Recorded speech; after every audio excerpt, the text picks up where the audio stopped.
மா ஏன் மேல என்னம்மா வருத்தம்? அம்மா உங்களுக்கு ஸ்பூன் கொடுத்து விடலையா? நீங்க எப்படி சாப்பிடுவீங்கன்னு யோசிச்சு உங்களுக்கு சாப்பாடு ஊட்டி விடுறதுக்காக இங்க வந்தாங்க. ஆனா நீங்க கபிலன் மாமா சோறு ஊட்டி நீங்க சாப்பிட்டுட்டீங்க. அத அம்மா பாத்துட்டாங்க. அதனாலதான் இப்படி வந்து உட்கார்ந்துருக்காங்க. சும்மா மா இதுக்காமா உங்க கண்ணெல்லாம் கலங்கி இருக்கு? முதல்ல கண்ணை தொடங்க. அதெல்லாம் எனக்கு எந்த பிரச்சனையும் இல்லம்மா. நீ சாப்பிட்டிருக்க மாட்டேன்தாம்மா ஓடி வந்தேன். இங்க வந்து பார்த்தா மாப்பிள்ள ஒண்ணு சாப்பிட வச்சிட்டு இருந்தாரு. அதெல்லாம் எனக்கு ரொம்ப சந்தோஷம். உங்க 2 பேருக்கும் நடுவுல 1000 இருக்கும். அதுல நான் என்ன சொல்ல முடியும்? சரி நான் கிளம்புறேம்மா. மா என்னம்மா, நீங்க வருவீங்கன்னு தெரிஞ்சிருந்தா நான் சாப்பிடாம வெயிட் பண்ணிருப்பேம்மா. என்னால கையால் எடுத்து சாப்பிட முடியலன்னு தான் கபிலன் ஓட்டி விட்டாரு.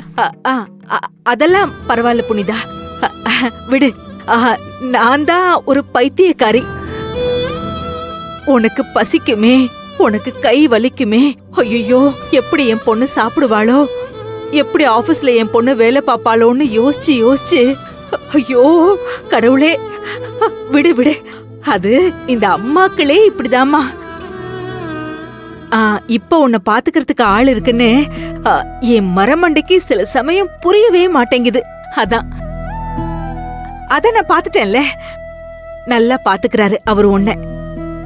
எனக்கு ரொம்ப சந்தோஷம். சரி நான் கிளம்புறேன். அம்மா அம்மா நெல்லுங்கம்மா. அம்மா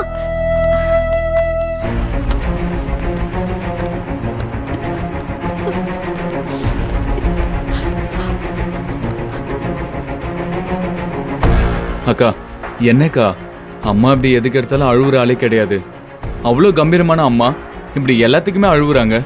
என்னக்கா இதெல்லாம்? அம்மாக்கு கபிலன் என்ன கவனிச்சுக்கிறது கஷ்டமா இருக்கு சரவணா. இதை வெளியே சொல்லவும் முடியல, மெல்லவும் முடியல. இது வரைக்கும் நான் அவங்க பொண்ணா மட்டும்தானே இருந்திருக்கேன்.